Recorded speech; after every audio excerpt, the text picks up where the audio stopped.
Hadirin sidang Jumat yang dirahmati Allah Subhanahu wa taala. Sepantasnya kita harus selalu bersyukur pada Allah Subhanahu wa taala atas berbagai karunia dan nikmat yang telah dilimpahkan kepada kita sekalian. Di antara nikmat yang telah Allah berikan kepada kita, Allah izinkan kita untuk datang ke masjid yang megah ini dalam rangka meraih ketakwaan, karena kita meyakini dengan takwa itulah maka kita akan dimuliakan oleh Allah Subhanahu wa taala. Bahwa setelah melaksanakan ketakwaan itu, kita disuruh oleh Allah Subhanahu wa taala untuk mencari fadlan, keutamaan di muka bumi. Dalam surat Al-Jumu'ah Allah berfirman, "Fa idza qudiyatis sholatu fantashiru fil ard wabtaghu min fadlillah wazkurullaha katsiran la'allakum tuflihun." Apabila engkau telah laksanakan sholat Jum'ah, selesai ibadah, maka bertebaranlah kalian di muka bumi untuk mencari karunia, keutamaan dunia. Kita disuruh, Pak, setelah selesai melaksanakan ibadah mahdhah, maka kita disuruh bertebaran cari nafkah. Kita baru saja selesai melaksanakan ibadah Ramadan, yang juga dalam rangka mendekatkan diri pada Allah Subhanahu wa taala dan mencari al-jannah, surga, ampunan. Setelah selesai Ramadan, maka kita disuruh bertebaran di muka bumi itu. Mencari karunia. Allah berfirman dalam surat Al-Qasas yang saya bacakan tadi, "Wabtaghi fima atakallahu daral akhirah." Hendaklah kalian cari itu kehidupan akhirat, keutamaan tentang akhirat. Kenapa? Karena akhirat itulah nikmat yang sebenarnya. Dalam kitab Tanbih Ghafilin diterangkan, Imam Madzhab bercerita ketika Nabi Adam dan Siti Hawa turun ke muka bumi, dia pingsan selama 40 hari, Pak. Kenapa? Karena ada perubahan yang drastis yang dia rasakan. Bagaimana ketika dia hidup di surga sebelumnya, harum, semerbak, pemandangannya indah, udaranya nyaman, nggak ada batuk, nggak ada pilek, nggak ada bau mulut, nggak ada keringat yang bau, nggak ada BAB, nggak ada pipis, nyaman, harum, semerbak. Tiba-tiba turun ke muka bumi, kata beliau, betapa busuknya dunia ini. Perubahan. Bisa Bapak bandingkan ketika kita dalam kendaraan sebuah mobil mewah dengan AC yang harum semerbak, bau lavender, berhenti di tempat pembuangan sampah. Bapak buka pintu, turun, apa yang terjadi? Bau busuk yang menyengat. Itulah gambaran kenapa Nabi Adam AS dan Siti Hawa begitu diturunkan ke bumi pingsan selama 40 hari. Kaget dengan kondisi keadaan dunia yang begini gersang, yang begini banyak bangkai di mana-mana.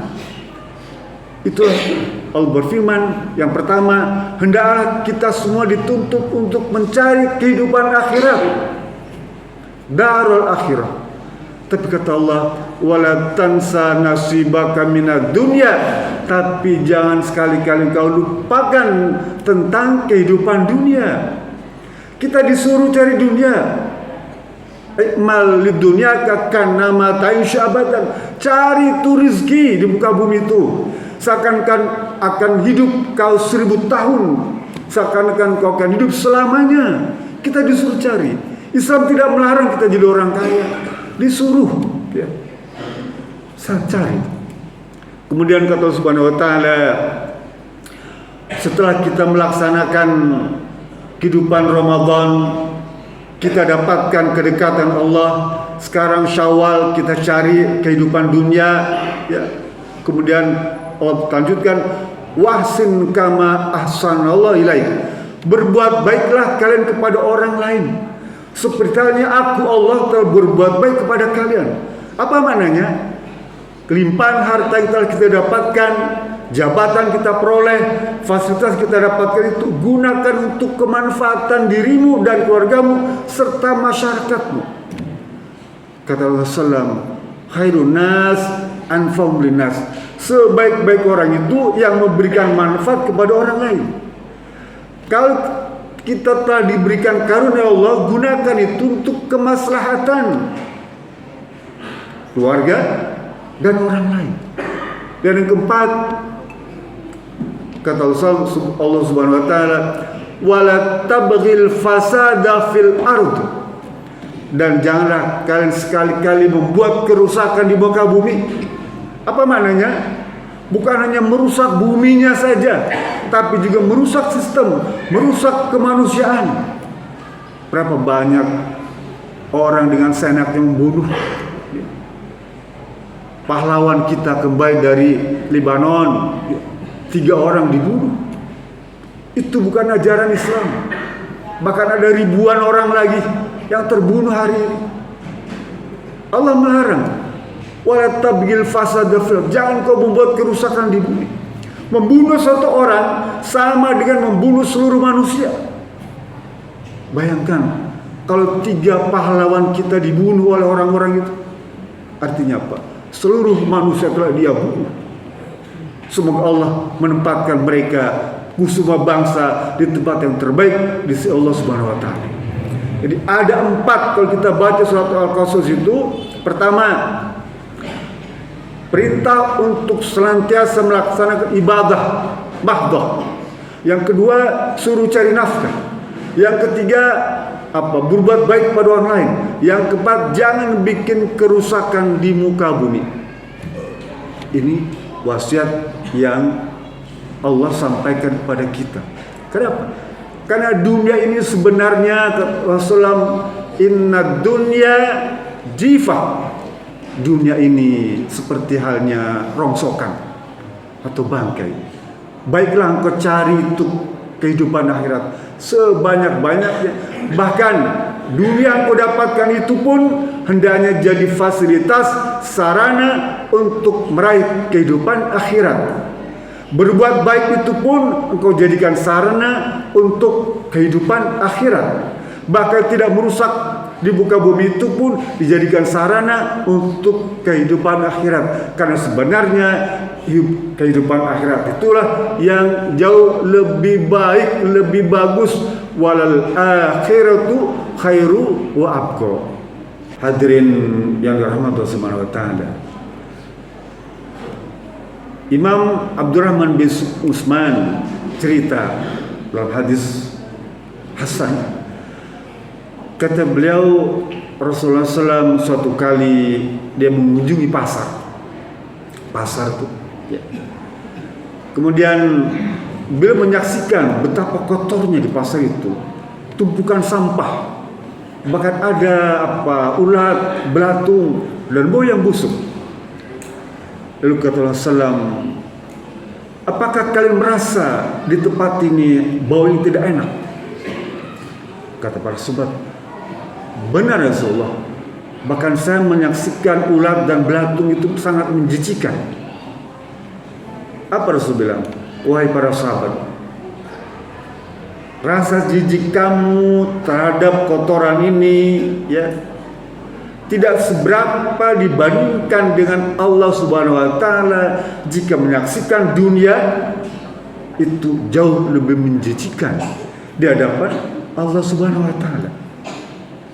Oleh karena itu Rasul bilang ketika ditanya oleh Abdullah bin Mas'ud, ya Rasulullah, saya kok lihat engkau bangun tidur ada bekas di punggungnya itu, bekas tikar, asara bijambil, bekas tidur tikar itu.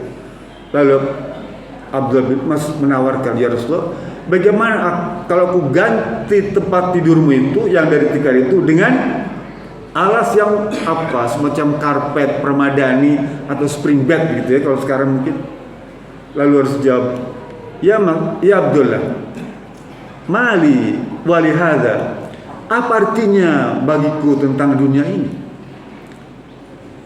Ma ana fid dunya illa karakibin istadalla tahta syajarah sumaraha fatarakaha. Bagiku dunia ini ya, tidak berarti apa-apa, hanya seperti seorang musafir berjalan kemudian berhenti di sebuah pohon beristirahat lalu berangkat lagi. Apa maknanya?